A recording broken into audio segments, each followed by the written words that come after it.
For many centuries, London was a dangerous place.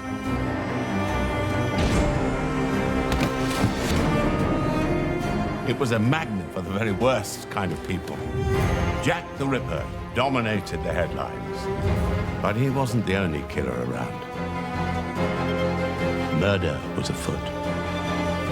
The fear of death was everywhere. But police had their work cut out to track the culprits down. In this series, we'll be investigating some of the city's most notorious and intriguing crimes. Female defendant. Sexual intrigue, vicious murder, as well as the latest technology, fed the nation's insatiable desire for gruesome stories of London's dark side.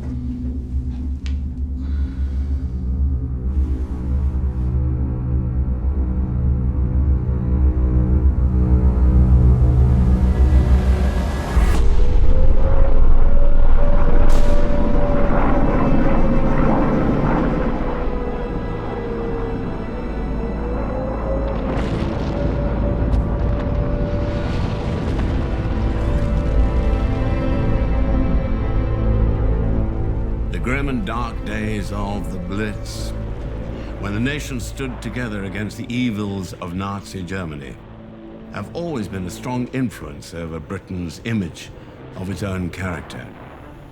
London had to withstand 57 consecutive days of aerial bombardment.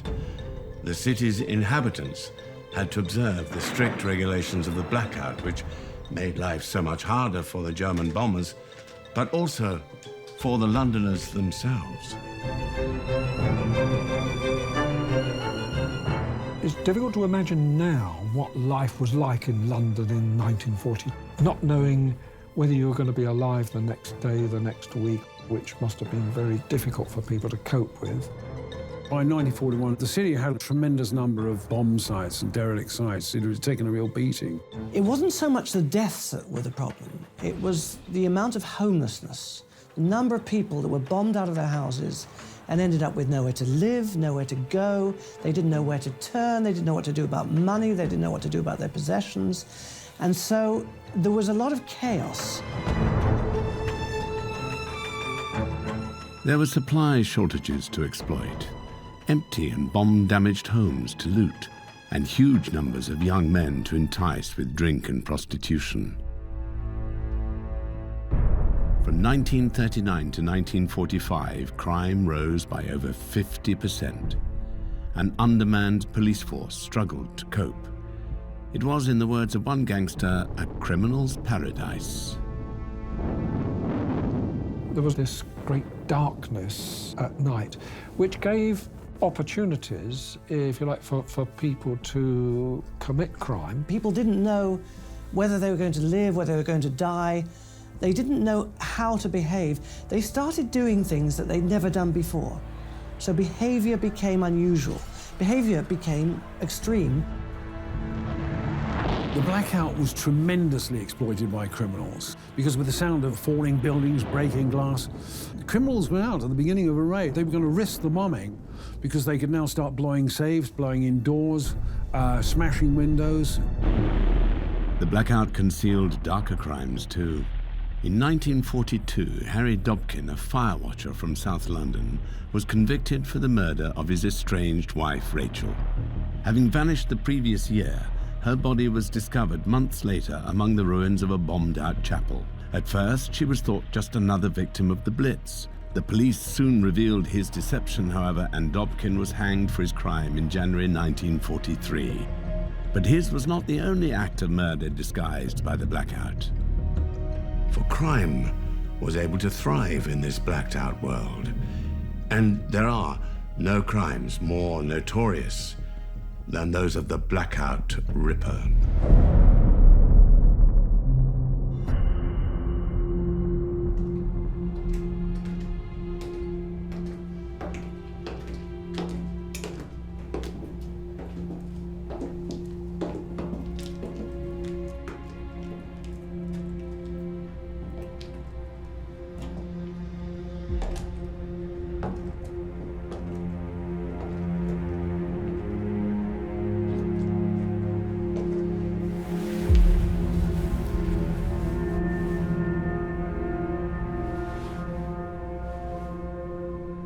On the morning of Monday, the 9th of February, 1942, Detective Chief Superintendent Frederick Cherrell, otherwise known as the Fingerprint Man, was called to an air raid shelter where the body of a young woman had been found.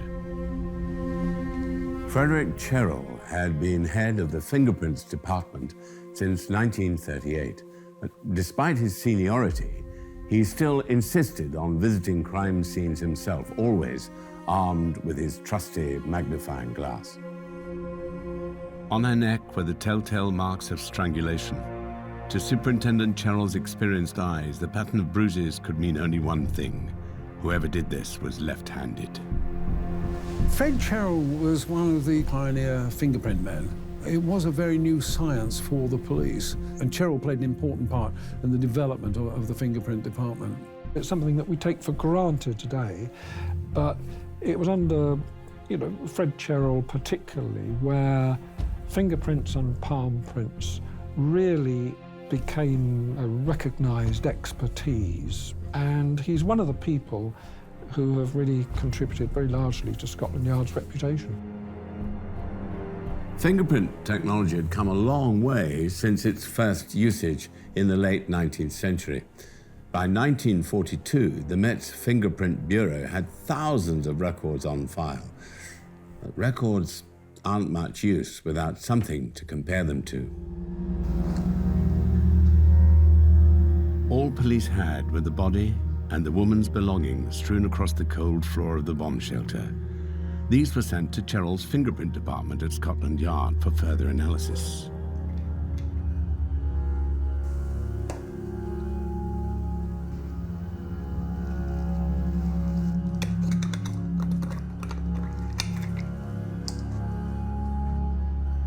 The fingerprints had really started to be introduced into police work because sometimes criminals would come to court and it wouldn't be clear whether or not they had a previous conviction in another court under a different name. What Frederick Cherrell did was to establish a means of identifying single fingerprints found at crimes.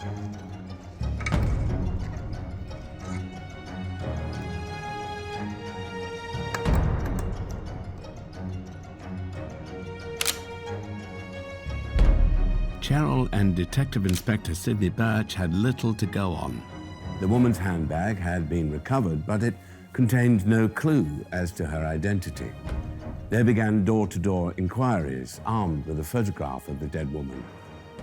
Nobody recognized her.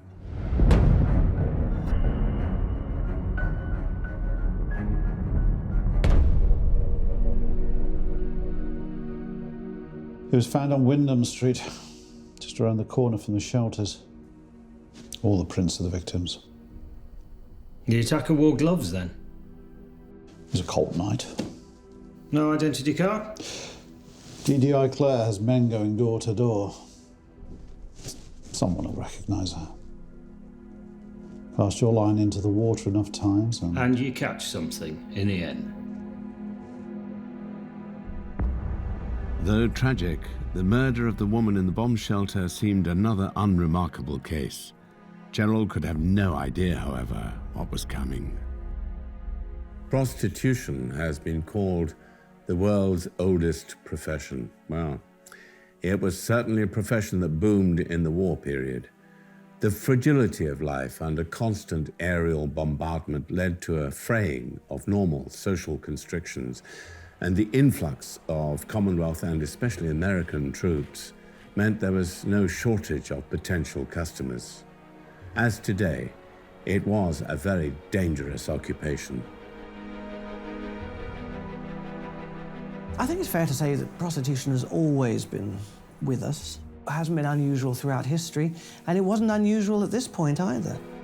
People were going to have a good time, because who knows, then tomorrow they might be dead. There was that kind of attitude, perhaps, which affected how people behaved. Street prostitution didn't become illegal until 1959, so prostitutes, of course, were out on the street. What they would do during the blackout to attract customers, they would use torches, flash that they were sort of available. They would use whistles. And, of course, the bomb shelters and the underground shelters and dark doorways, these were places where they could actually service their customers. Fingerprint analysis of items found at the crime scene had revealed nothing. The killer had probably worn gloves, and they had little else to go on. But although they had made no progress in identifying the killer, one other mystery was soon solved.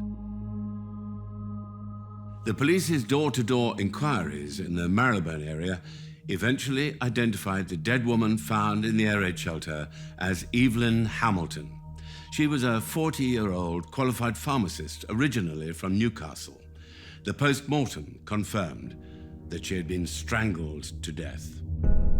There were no defensive wounds on the body, only scratches on her shoes gave any hint of a struggle. Whatever happened to Evelyn Hamilton, it had been fast and unexpected. But what the police didn't know is that this would be the beginning of a deadly spree in blacked-out London. The days that followed would test Superintendent Cherrell and the Metropolitan Police to the limit. They would soon be faced with ever more terrifying murder scenes and a frustrating lack of evidence to go on. But their persistence meant that any mistake the killer made would be quickly seized upon. When the press became aware of the string of murders, it would spark a frenzy across the capital as another Ripper had arrived in London. There was no time to lose.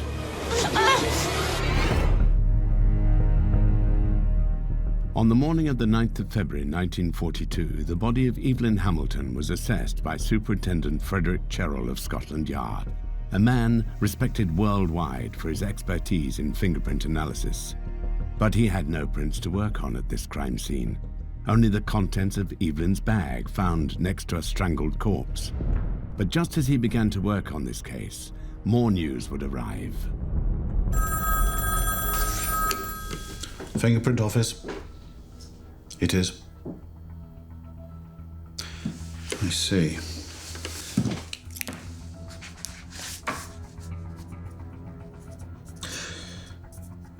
Thank you, Inspector. I'll be there shortly. Across town, a terrible new crime had been uncovered. This crime, by coincidence, also involved a woman named Evelyn. On Tuesday the 10th, Cherrell hurried across town to the bedsit of Evelyn Oatley. What was to be found there would shock even a man as experienced as the superintendent.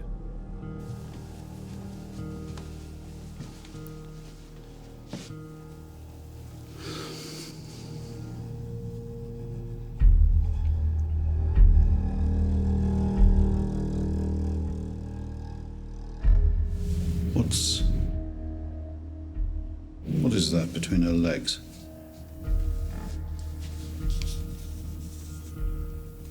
It appears to be a torch, sir.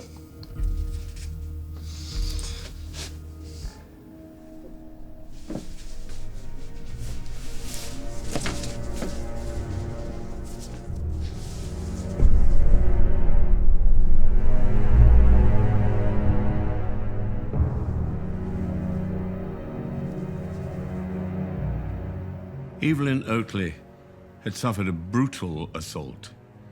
Her killer had attempted to strangle her before cutting her throat with a razor. As she died, he abused her body with curling tongs and then ferociously mutilated her with a can opener. Once he'd finished, he left his cruelly improvised weapons on the bed. Because there were more prostitutes, there were more clients, there was also more danger. This was not an industry that was policed in any way. It was absolutely spontaneous. It was absolutely responding to opportunity and to circumstance. And so there were a lot of dark incidents involving servicemen, involving prostitutes, involving women.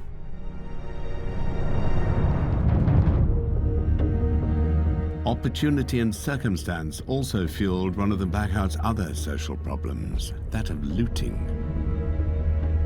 Looting was actually a capital offence, and it was seriously suggested that looters should be shot if caught.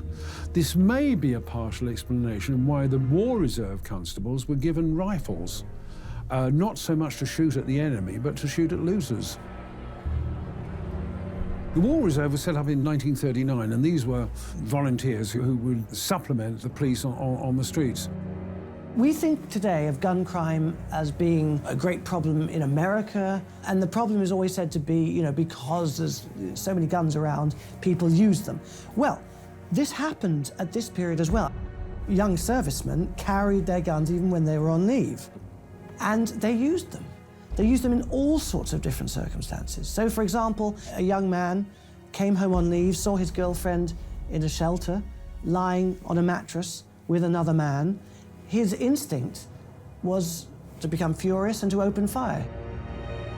There was another case where a young man at Oxford University had access to a gun from the shooting club, who went mad and started shooting people in the quad. Shot one person dead, hit another. He was found guilty but insane, sent to Broadmoor.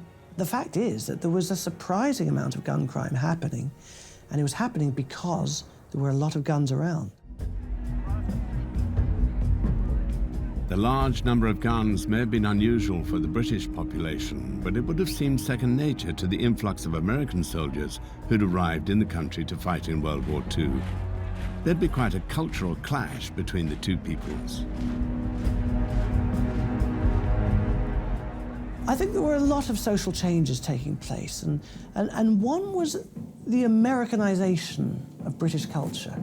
American movies, American music. A lot of people really didn't like it at all. They felt it was very cheap. They felt that it was very superficial and it had no place in a much richer British culture. But one unusual manifestation of this was what became known as the cleft chin murder. One of the American GIs who found himself stationed in London was a man named Carl Hulton. He met an English girl, a striptease artist called Elizabeth Jones. There was an instant magnetism, but this attraction, however, would prove ultimately fatal. I think she was probably impressed by this great American Army truck that Hulton drove, which was actually stolen. And she had this fantasy that she wanted excitement and a life of crime.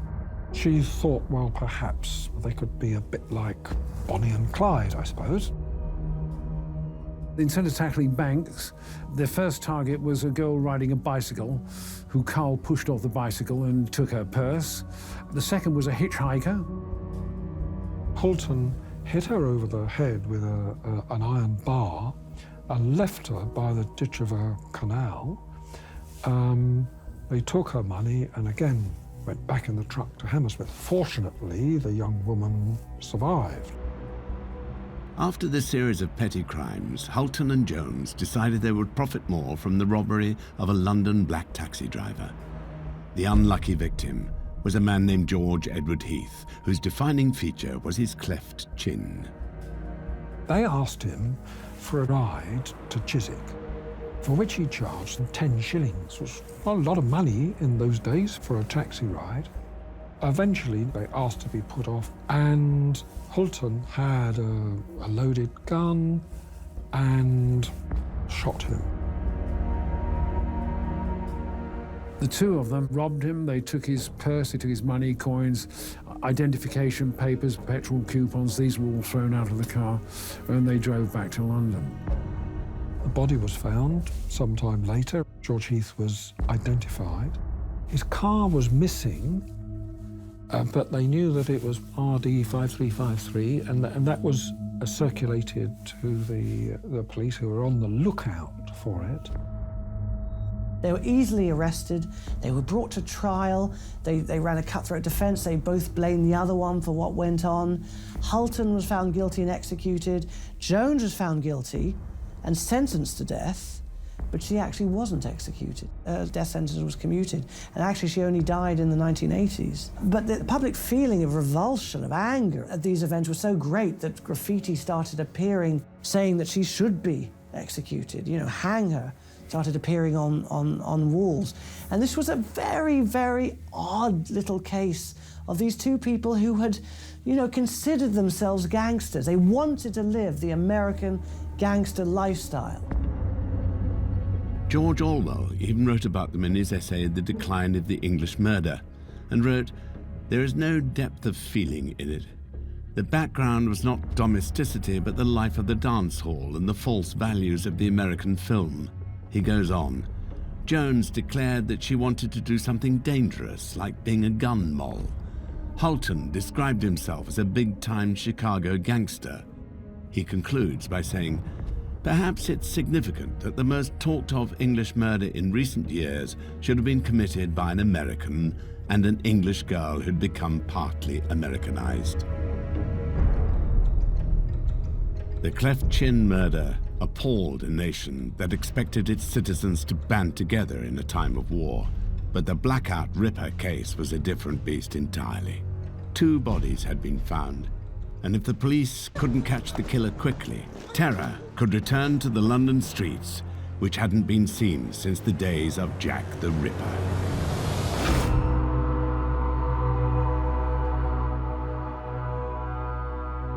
February 1942. In the blackout of wartime London, the Metropolitan Police were investigating 2 murders committed over successive nights. The victims were Evelyn Hamilton and Evelyn Oatley. Having inspected both crime scenes, Frederick Cherrell was now analysing the instruments found at Wardour Street that were used to mutilate Evelyn Oatley's body. As of yet, there was no reason to think that the 2 murders were linked, but this was all about to change.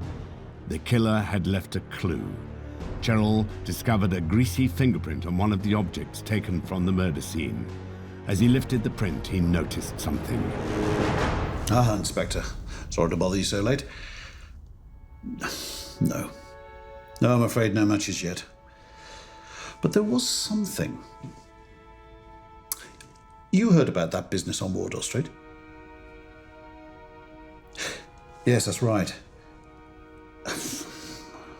It's nothing perhaps, but it seems that was a left-handed job as well. Inspector Cherrell finally had a bit of evidence to work with, a fingerprint of the killer. But now began the laborious task of going through all the records in Scotland Yard in the hope of finding a match. The police believed that if they could find a match, then they would be solving 2 murders at the same time. The police were convinced very, very quickly, because of the way the bodies were mutilated, the weapons that were used, that they were linked. The murderer had caused sort of particular injuries to the victims, so it was clear that there were significant things that they had in common with each other. So it was very clear that they were looking for one person who was extremely dangerous, was attacking women frequently.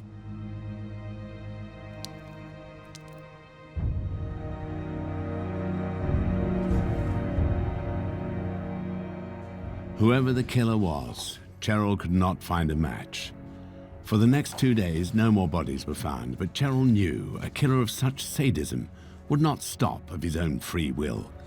Either the killer had died, moved on, or he had killed again, and the body lay alone undiscovered. Life continued in the capital as it always does, and on that Thursday night, 3 particular women prepared to leave their homes. One of them would not return.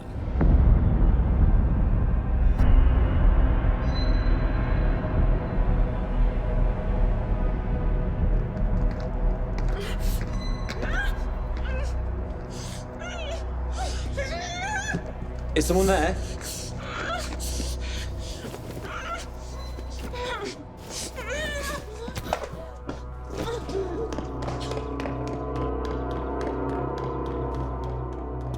Mary was saved by chance. An 18-year-old night porter was passing by a doorway in St. Albans Street when he spotted the flash of an electric torch. When the young porter called out, the Blackout Ripper sprinted down the street, disappearing into the night. Mary was left barely conscious, but alive. The Blackout Ripper had been frustrated. He hadn't satisfied the overwhelming craving he had awoken within him. It urged him on. And so fixed was his mind on this one desire, he didn't realize he'd made a crucial mistake.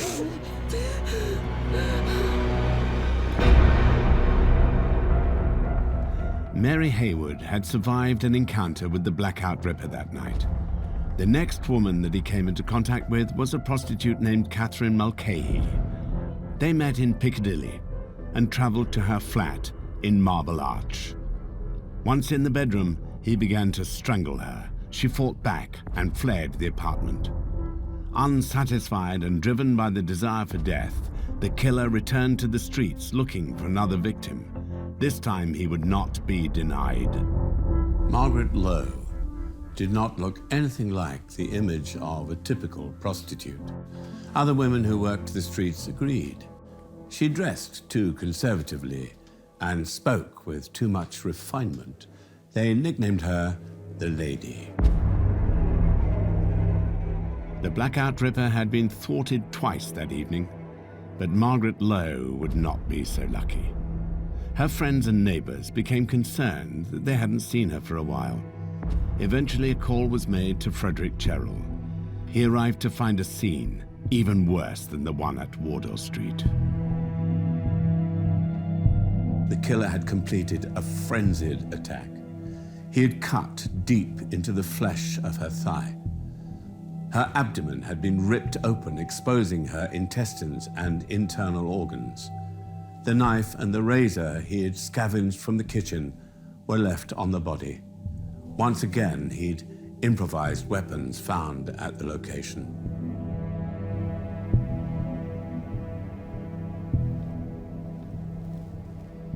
What about the candle? Found inside the victim.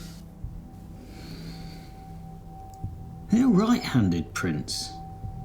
I did notice. You sure they're your man? You are a right-handed man, aren't you? Yes. Let's say my fist is the candlestick, and this pencil here is the candle. How would you go about removing it? Naturally enough. But imagine there were wax around the base of the candlestick, holding it tight.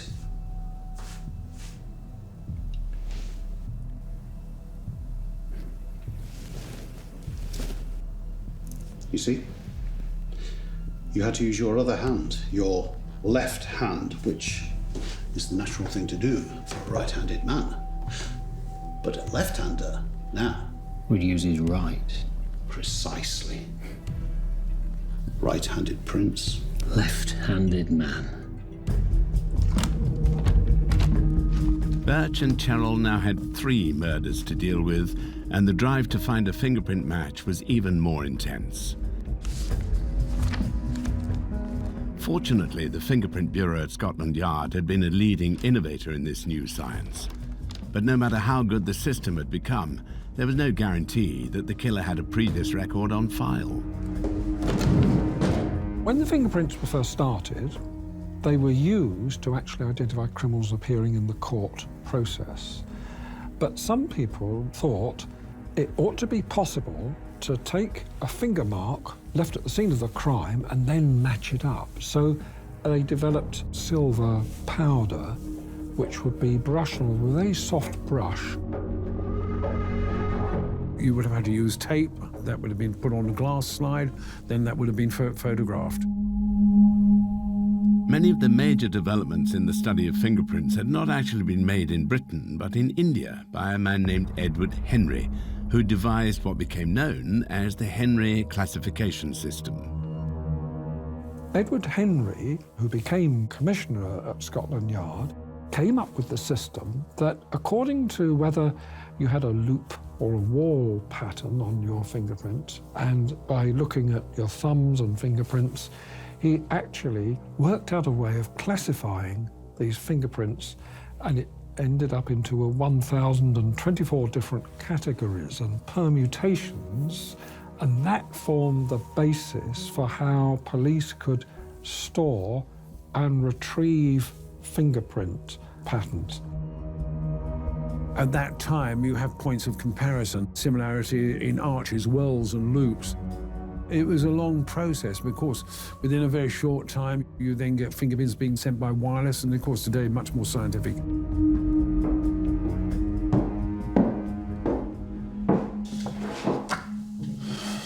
Any luck? Nothing in the records. Do you mind?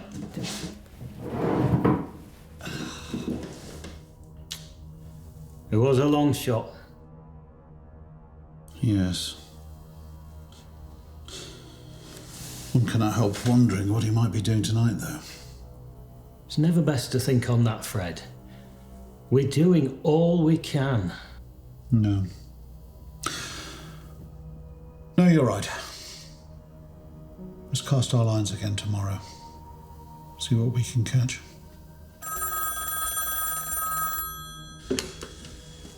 Yes, fingerprint office.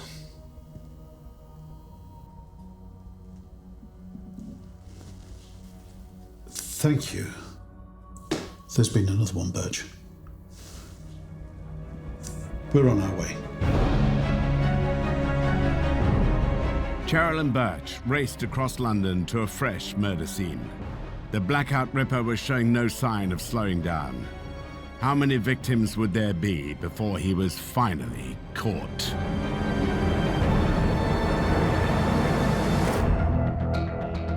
The Blackout Ripper had already killed 3 women. The bodies of Evelyn Hamilton and Evelyn Oatley had shown that the police were looking for a left-handed killer, but they were no closer to identifying their suspect. In the early hours of Valentine's Day, Superintendent Cheryl raced across London to Sussex Gardens in Paddington. The Blackout Ripper had struck yet again. The post-mortems conducted on Margaret Lowe and Doris Journet by Sir Bernard Spilsbury produced strikingly similar results. Both women had been strangled, a silk stocking around both their necks. As they lay dying, both women had been hacked and slashed with abandon. Those investigating the crimes were worried. If the killer kept up this pace, it would create public panic and a fear that the police were unable to stop the slaughter. Despite their best efforts, they were no closer to identifying the man. On Valentine's Day, however, the press reported the gruesome twin discoveries of Margaret Lowe and Doris Journet's mutilated bodies. Inevitably, the killer was nicknamed the Blackout Ripper. In the early part of the Blitz, the press was very limited in what it could say about certain things. So even though this was happening in 1942, at a point when the war was starting to turn in the Allies' direction just for the first time, you know, there was still this sort of thirst, this hunger for, you know, a good old-fashioned murder story. The newspapers picked up on this very rapidly, and I think the phrase Blackout Ripper came from the press, and it was really being reported as something that caused great fear, particularly for women who, you know, had to travel around in the dark. So you could imagine the extra fear of this man who was on the loose. Even the Times was full of it, not just the more tabloid papers. So yes, the press were very happy to go to town on human interest, murder, crime stories, even though, you know, the war was going on around it, and you might think the war would be a much bigger story overall. But no sooner had the story broken than it was nearing its end. After receiving so many calls to inform him of the discovery of further bodies, Frederick Cheryl was finally about to receive some good news. Fingerprint office? What? How? The Blackout Ripper had made a crucial error.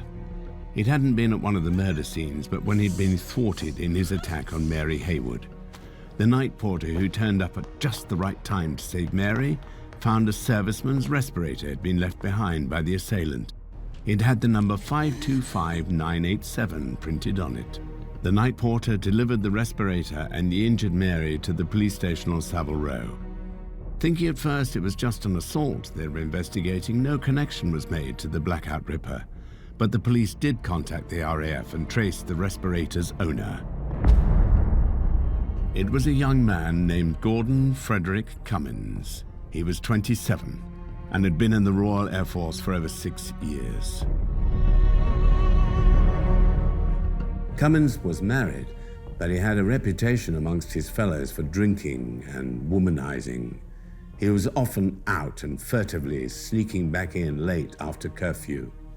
He was nicknamed the Count or the Duke because of his impeccable manners and claims of noble descent, but it was all a total sham. He was from a modest background in Yorkshire. None of his family suspected he had a darker side.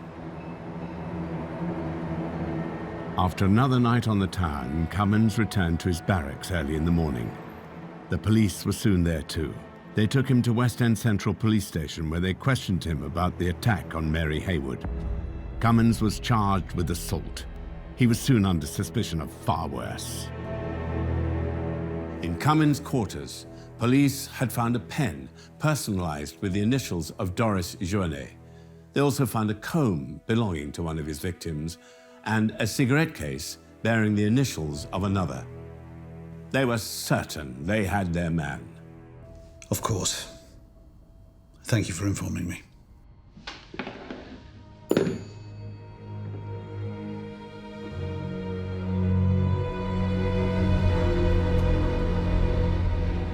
On the 17th of February, the day before his 28th birthday, Cummins appeared at Bow Street Police Court to be charged with the murders.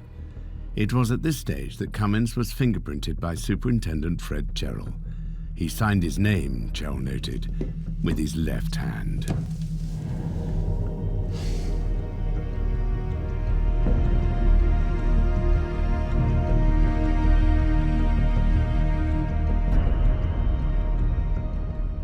Cummins' trial began on the 23rd of April, 1942. The case was interrupted when the jury was shown the wrong exhibit. The judge ruled that this compromised the jury's ability to try the case properly, and he dismissed them. A new trial with a new jury started a week later. Cherrell was to be a key witness for the prosecution. The defense's only hope was to discredit his testimony and that of the other experts involved. What Frederick Cherrell did was to establish a much better way of linking up a finger mark found at a crime with a suspect whose fingerprints were on record. It was a careful crime scene examination by the fingerprint experts that contributed to a very large degree to that identification evidence. Cummins appeared in his defense on the second day of the trial. He insisted on his complete innocence. Cummins denied that he was the killer. He said the men he was sharing his billet with, they would often use one another's gas masks. They could all give one another alibis because they would sign into the register and then they would leave the billet down the nearby fire escape. But this alibi was quickly cracked. And Cummins doesn't seem to have been particularly liked by his fellow students. The evidence not only had Cummins at Evelyn Oatley's flat, inside his gas mask, there were sort of pebbles and stones and bits of ash which came from the bomb shelter where the first victim had actually been killed. The defense was fighting a losing battle. The judge clearly gave more credence to the prosecution case, calling the fingerprint evidence an important, if not essential, link, and Cherrell probably the greatest expert on fingerprints in the kingdom. The jury retired to consider their verdict at 4 p.m. and returned just 35 minutes later. Cummins was found guilty and sentenced to death. He continued to insist on his innocence and appealed, of course, but that was rejected. London would be that little bit safer once again. The population of the capital, however, was still wary. Crime was still an issue, and although Britain, along with Allied forces, was on the attack against a retreating German army, the threat of aerial bombardment still lingered. These were turbulent times. The Blitz was a real time of extremes. It forced people to behave in ways that they hadn't behaved in before. People behaved very, very well. They actually, found themselves with empathy for each other in a way they never had before. But they also broke rules, they broke laws, they pushed moral boundaries. So people were pushing out in all sorts of different directions, opportunities opening up for good and for bad. This was a time when people were pulling together at the same time as they were pulling apart. And it's a time that we really should remember as one of the most interesting and integral and formative periods of modern British history.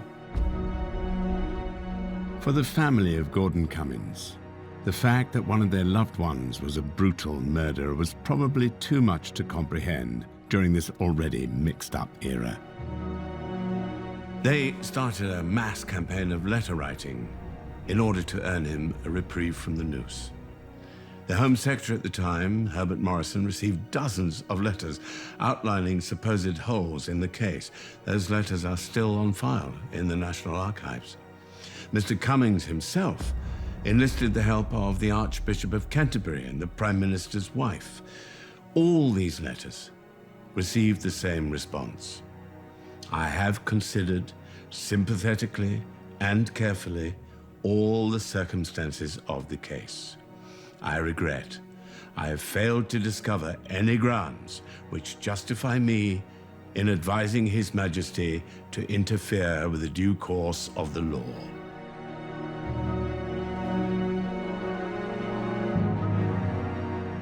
Cummins, the Blackout Ripper, would indeed hang for his crimes. With all appeals exhausted, he was executed on the 25th of June, 1942.